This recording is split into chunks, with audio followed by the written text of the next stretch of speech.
Good afternoon, everyone. Thank you for joining for the first gender group meeting of this year.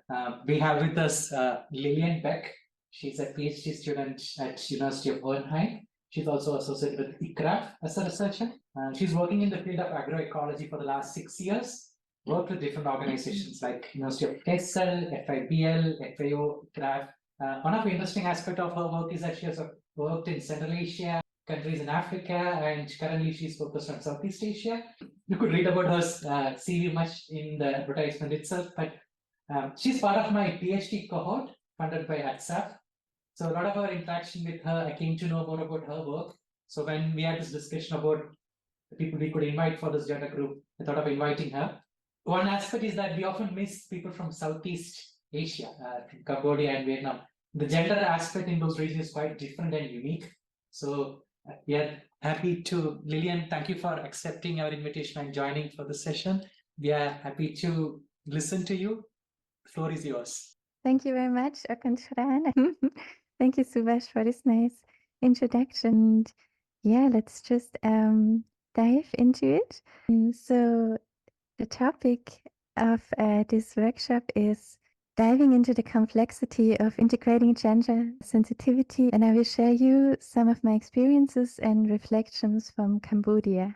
So our agenda will be, firstly, I will give you a short introduction into the socio-ecological field and context.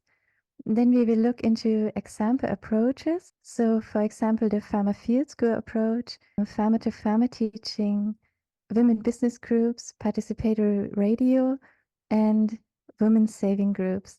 And we will reflect on gender aspects. So I think without further ado, we will jump into the field, and this with a short video I produced in Ratanakiri province. So this is the northeast of Cambodia, home for many different indigenous groups.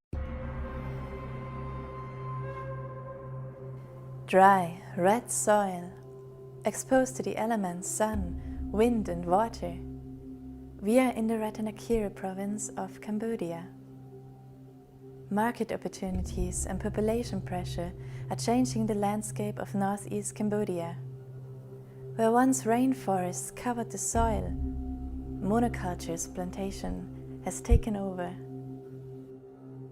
Motivated by high prices, farmers and companies are cultivating cashew and rubber. The decreasing rainforest is an immense loss and has serious environmental effects. Furthermore, rubber plantations are taking land from indigenous minorities in the area. We wonder, how do indigenous farmers experience these changes? We feel so much sadness about the disappearing of the forest. Till 1987, I could find a lot of animals like wild chickens, wild pigs and deers, and many more than these. And when there had been heavy rain, we could observe a lot of bamboo shoots like pok bamboo and poa bamboo. Now, you cannot find them anymore. We still grow domestic bamboo, but this variety is not as good as the wild ones had been. The fire of the farmers burned the wild bamboo. Now it is really hard for us to live because we don't know how to do business. But some farmers are okay because they know how to do business.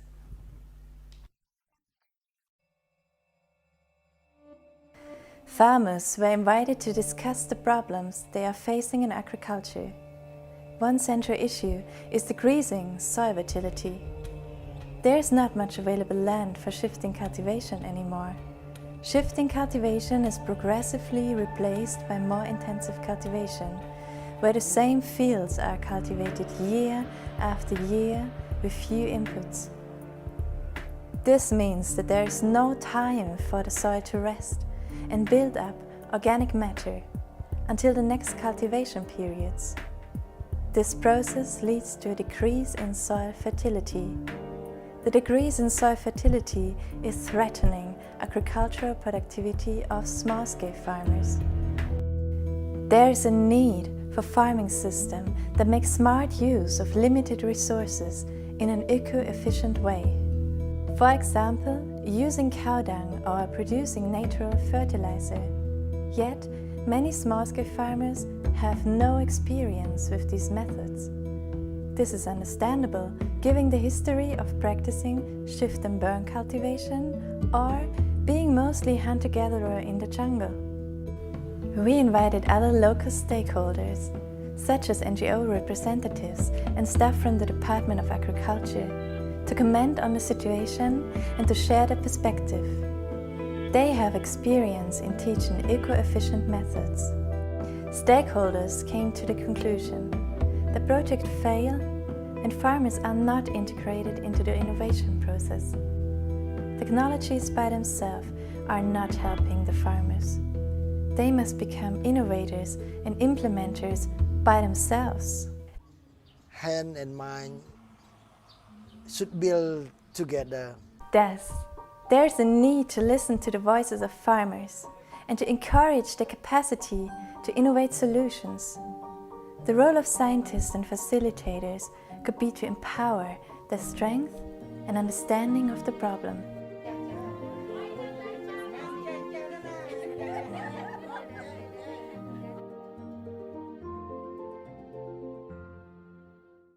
So this is to give some context.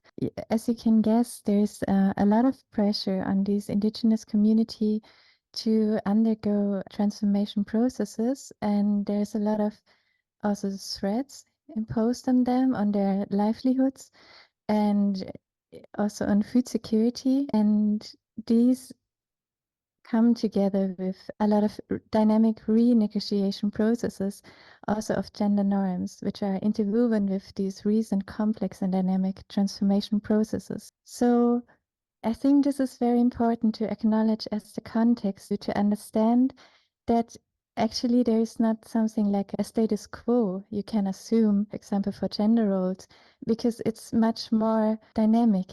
I think it's important to perceive it as a process, as a negotiation process of gender norms, and in this very complex dynamic to also implement activities gender sensitive. And just to give few examples, now indigenous farmers are sometimes forced into work for money. Women are facing more difficulties sometimes than men because they have to combine childcare and household responsibilities, and that's sometimes tricky with these labor opportunities. Also, some traditional important roles of women are undermined through these transformation processes. And also, what is really important to acknowledge is that women are the most vulnerable to food insecurity in this area because they have a lot of responsibility for the household and to provide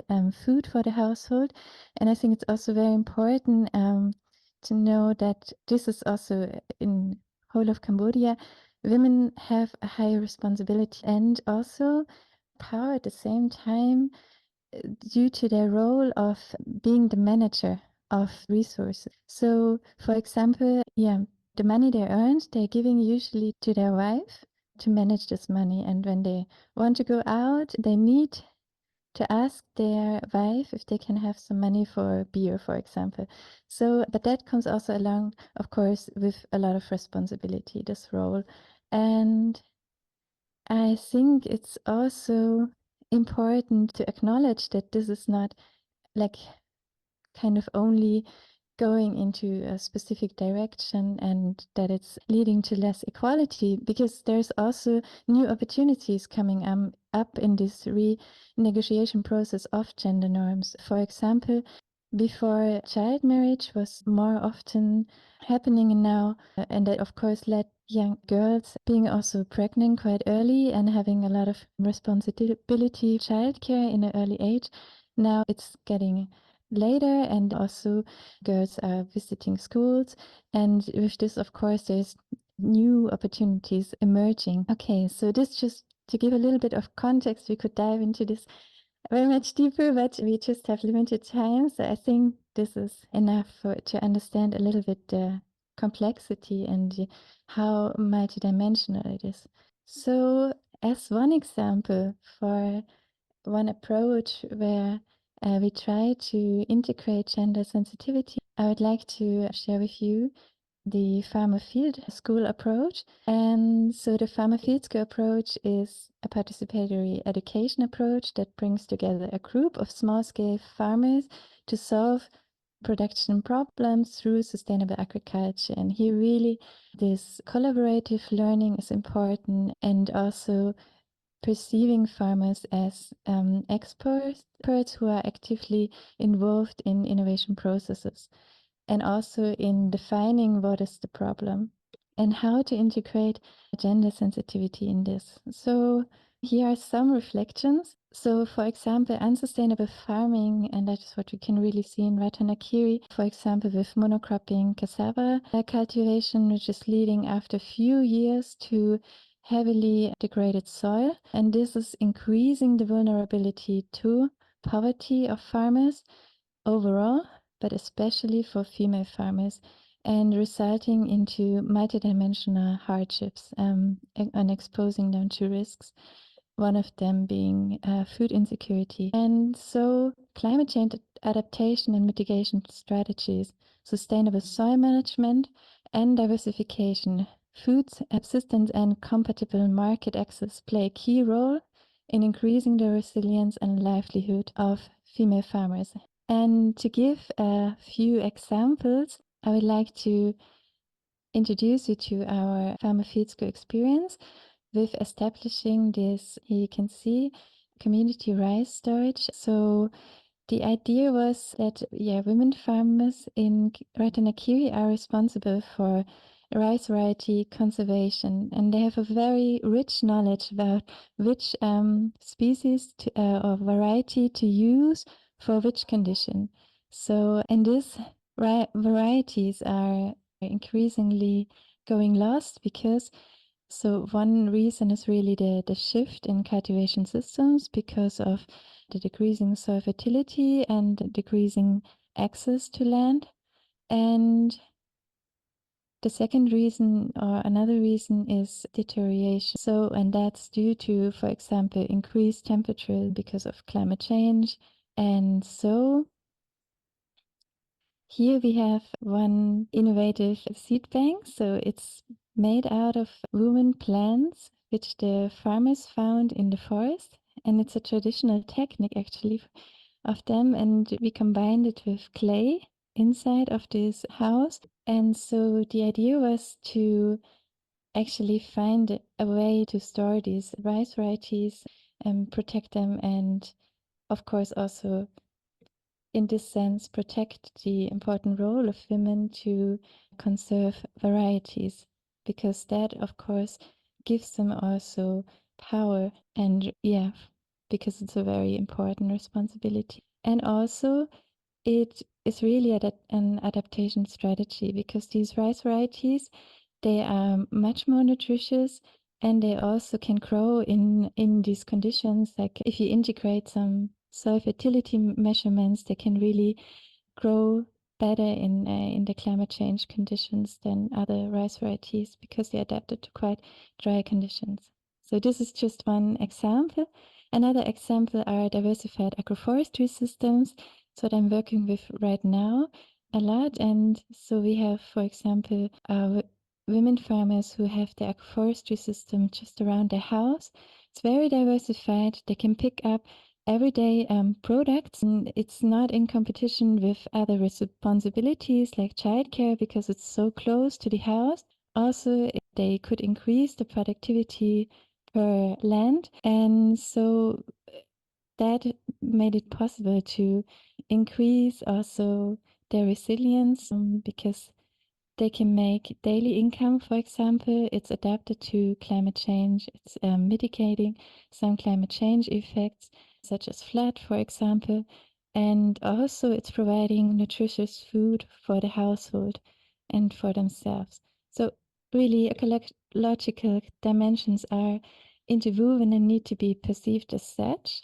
So it's really beneficial to not divide in projects components, like for example having a gender component and having a sustainable farming component, but to have these as integrated dimensions in the whole Farmer Field School approach as a holistic approach. And it is key that farmers are perceived as experts to embrace the socio-ecological complexity and to find real solutions together. And that means also, and especially, to also integrate women's specific perspective, their interests, their needs. And for that, it was really useful to have these women discussion groups organized and also always make sure that it's very clear that the perspective is of interest and that they are perceived as experts. So I think it's really also about being aware of the own bias and gender norms we kind of incorporated into our ways to analyze what is happening, because there's a risk to reinforce and reproduce gender norms based on our own bias, which are actually not the same as the gender concepts which are in the reality of the people we are working with. And then it's really important to listening rather than presuming, and this gives the opportunity to understand beyond bias concepts the complexity of dynamic gender negotiation processes. And I put this image here, this photo, and you can see here they're practicing to produce botanical pesticides, and you can see it's only women producing it here in these pictures, and the men are standing around and watching. So this could give the impression that this is women's work. And I was surprised, and they told me, yeah, no, this is like now this is what the women are doing, but it was very contextual and situative, because I know many male farmers who are producing botanical pesticides. So one thing to know about Cambodia is that it's really often contextual, and it really depends. So yeah, it's important to not shape these concepts too fast, and yeah, and to be very attentive. And then also working with local facilitators, emancipated, is a great way to ensure facilitation, which is sensitive to local cultural conditions. We had indigenous women who was always facilitating with us, and she was a very strong facilitator, and it really, I think this was really a great opportunity to make it more sensitive to the local cultural conditions and norms. And organizing sessions in a way women can participate. So, for example, sometimes there's some barriers to participating in session, and that could be actually also that mothers have to take care of their children. And then, for example, what we saw can support them is when one person is nominated to take care of the children during the session. So also mothers can participate and don't have to take care during the session. So another way is, for example, to organize community cooking after sessions. So women don't have to go home to cook. And that's also something we experience as a good way to support participation. And also there's other things, like, for example, really being sensitive to also women are exposed to other risks and also have a different perception of risks. And for example, I will explain that later, we had a participatory radio session, and one of the barriers was that women could not go back in the darkness. So, but the session was at the evening, and so they had to stay in the city, but also in a hotel. But the problem was also that they didn't want to stay in one room alone. So, yeah, one way was to, for example, have several women coming at the same time and then staying together overnight in the city. So it's a lot about listening and really being sensitive to these questions, and also making sure that all the participants know that they can raise those issues openly.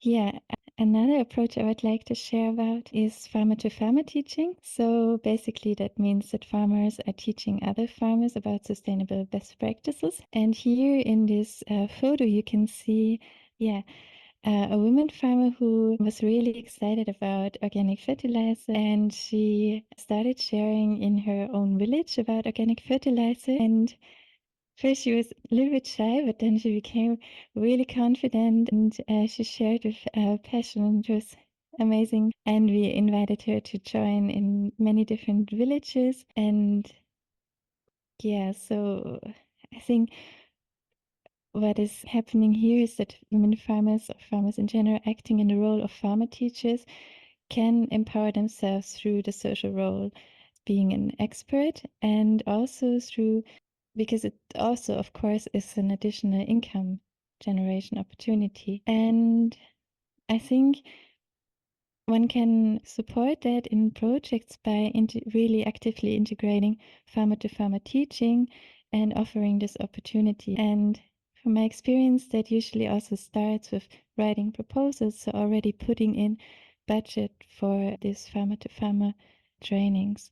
Yeah, and maybe also to bring these points together, female farmers reported that it was really making a difference to have this social role as an expert within the village, because, for example, they reported that household violence decreased when they were perceived in their increased knowledge through farmer field schools and also as farmer-to-farmer teachers. Yeah, I just want to mention to make sure it's not the case with Pat, because I mentioned her personally. So these were other female farmers.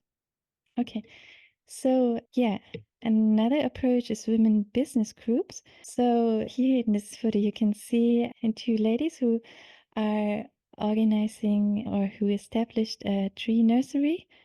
And this tree nursery they established for producing seedlings for their own farm to implement agroforestry, but also to sell to community members and to share with them. So yeah, what does it mean, women business group? It means that female identifying farmers are forming a group to produce together a product, promote and sell it. And here are some reflections. So I think the women business groups provide spaces for women to meet and to support each other. That's what they mentioned, for example, concerning violence in families. They shared that it's good to come together and have these spaces where women only meet, and then they can also discuss these topics and support each other. And what they did was, for example, standing up to men who would hit their wife and kind of do damage to their social reputation, because like we're showing this it's not all right, and we all know about it and we're sharing it in the village. So there was a reaction to this violence, and this also informed all other in the village, okay, there will be a reaction and it will damage my social reputation. And they shared that this decreased the violence.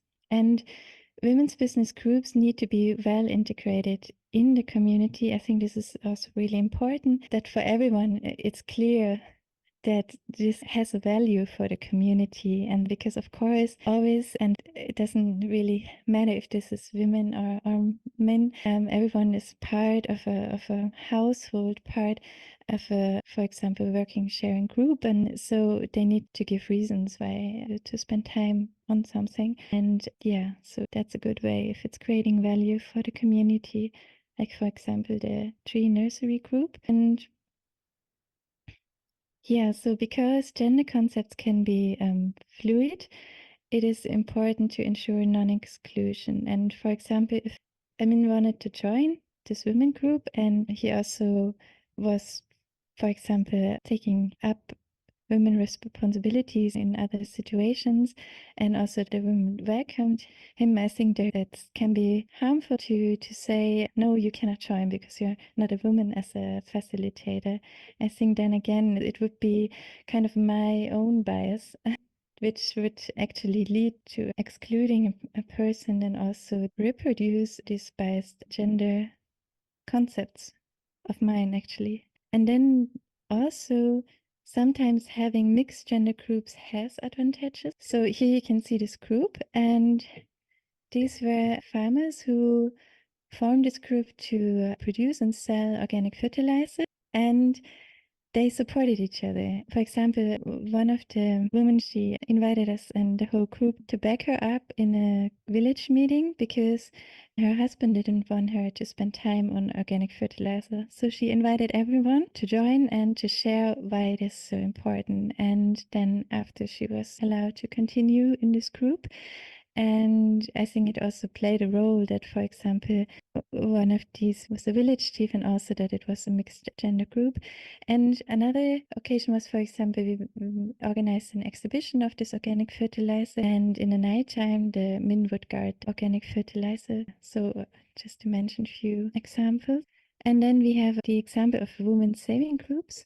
So yeah, so that actually is also like a business group, a group, but here it's formed to support the growth of financial resources, save together money, and then they can give each other credits or invest together for group interests or community interests. So here are some experience. So women who joined this saving group, they spend the money on important assets for the community. For example, water wells, boats to cross the river, like this ferry you can see here. It was really important to bring, for example, children to school, but also, for example, for us to visit the farm. And also they used the money to construct bridges. And the women's participation in these saving groups and through these investments influenced their public participation. Yeah, here's another example, the participatory radio. You can see here farmers are sharing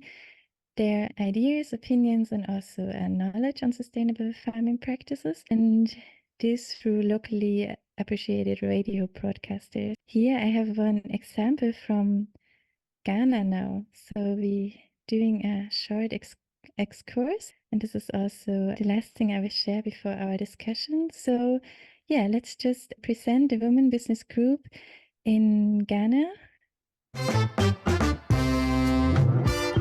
Tizuŋo alizama ŋo nyɛla alizan shɛli din mali alaafee, alizan shɛli din mali ninyɛmbo ka mali anfaani pam. Ti yɛn tɔɣa dila alizama zaŋ kpa ti kaya mini ti taɣada baŋsim, zaŋ kpa lahiʒitu shɛli din be duuni, yɛn sɔŋ ka ti tooi nyaŋ dɔriti pam. Ti mini paɣaba laɣingu ban puɣiri ka tamdi kpaligu ka niŋdi kpaligu tiila kɔha yɛn yooi taba. Bɛ daa tɔɣisi nyɛ ti ninni ka paati bɛ hankaya ni nyɛ shɛli. Shituli mala bɛ kpaligu tibili kpati paɣaba kpaligu ʒela.